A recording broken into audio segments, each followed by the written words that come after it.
Okay, hello. Guten Morgen. I'm going to try to explain what's going on here. Please forgive me if it sounds like I'm rambling. Uh, there's a lot to explain. Today's the 21st of August, 2023. Tomorrow, the 22nd of August, 2023, I have an appearance in court. The day of my last appearance was particularly interesting.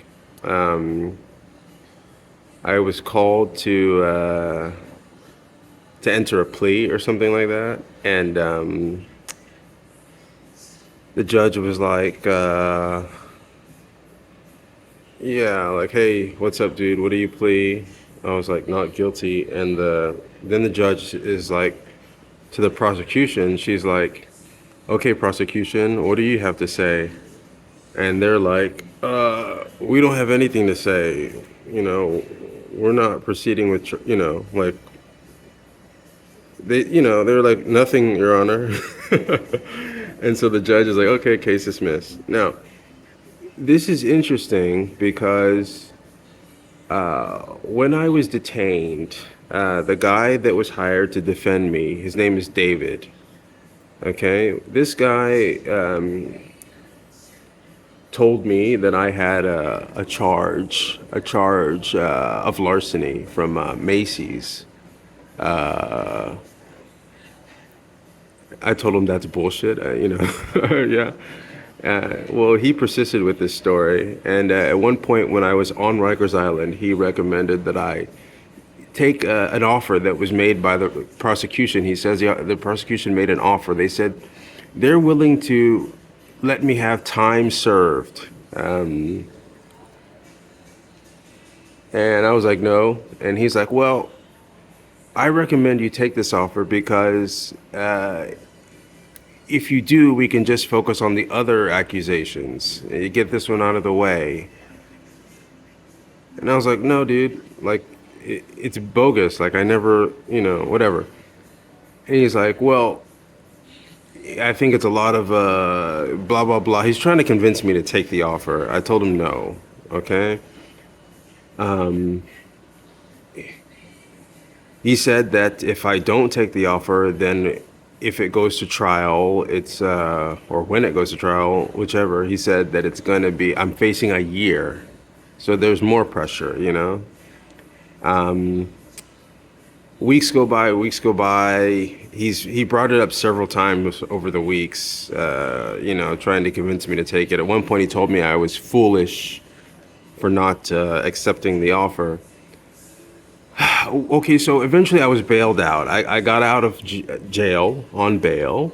Okay, the bail amount was $30,000.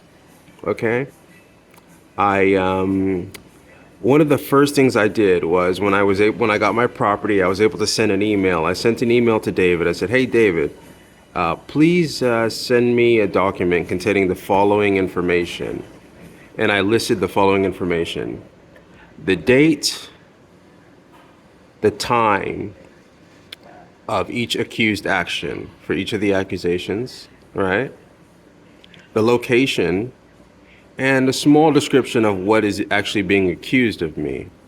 Okay, so there's three charges, two assault, one larceny. And so I expected that information for each case. I requested that, and David was not forthcoming with that information. I found it strange. I thought, oh, well, you should. I mean, I imagine you should have that basic information. Like, I was arrested a month ago now. Like I should have this information. Like, but he wouldn't give it to me. He said, "Oh, wait till your next court appearance. Then you can, then you can have that information." I didn't think that was appropriate. I thought, no, I need to have it going in. Like, I want, whatever. The point is, he didn't actually ever provide me the information. At one point, he emailed me some of the information for the two assault charges. He emailed me some of that, but the larceny charge from Macy's, he never gave me that information in writing, and he didn't, he never gave it to me. So when my next court appearance came about, he sprung something on me. He surprised me with some information. He told me that turns out that there is no Macy's larceny charge. So there's no Macy's larceny charge. Okay, so he said, "Oh, but there's something else. There's something else about Uniqlo, and also the prosecution. They're only offering they want you to take a violation. There's no jail time. It's not even a crime. It doesn't go on your physical record, but they're offering a violation. I think you should take it." I said no. He said, "Well, again, he tried to pressure me into taking this thing also." And I said, "No.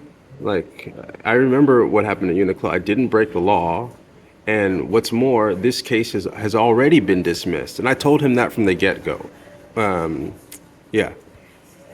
In any case, I refused to take the offer. We go up to see the judge, and then what I said at the beginning happened. The judge talked to me, talked to the prosecution, and then dismissed the case. Okay? Now, I did a little bit of thinking about this, and I remembered a few things that it's very important that I record this, okay? When I was arrested, okay, in June, okay, I was eligible for what's called a DAT, desk appearance ticket. Okay, what that means is I don't have to go to jail. I just basically have a piece of paper that says, okay, I promise to show up in court whenever the court date is. I don't have to be held in jail. Okay? What disqualified me from this desk appearance ticket was the fact that I had a warrant. If you have any warrants, you automatically, because they're already looking for you, okay? Turns out it's not a fact. I didn't have a warrant. There was no Macy's charge whatsoever.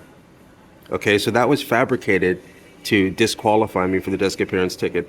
Also, this fake charge that was dismissed factored into my bail amount. Okay?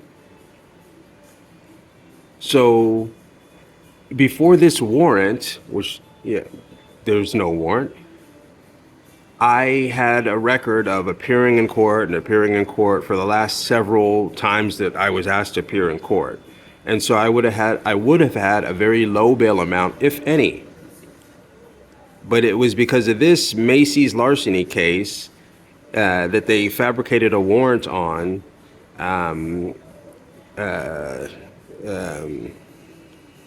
Excuse me, I think I misspoke a few moments ago. I said the case was dismissed. No. The Macy's larceny case was not dismissed. It never existed.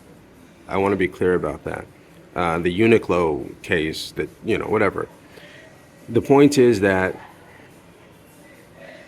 had this not been fabricated, I would not have spent the night in jail. I would not have spent a month in jail, and I probably would not be out on bail because I probably would not even have any bail. Okay?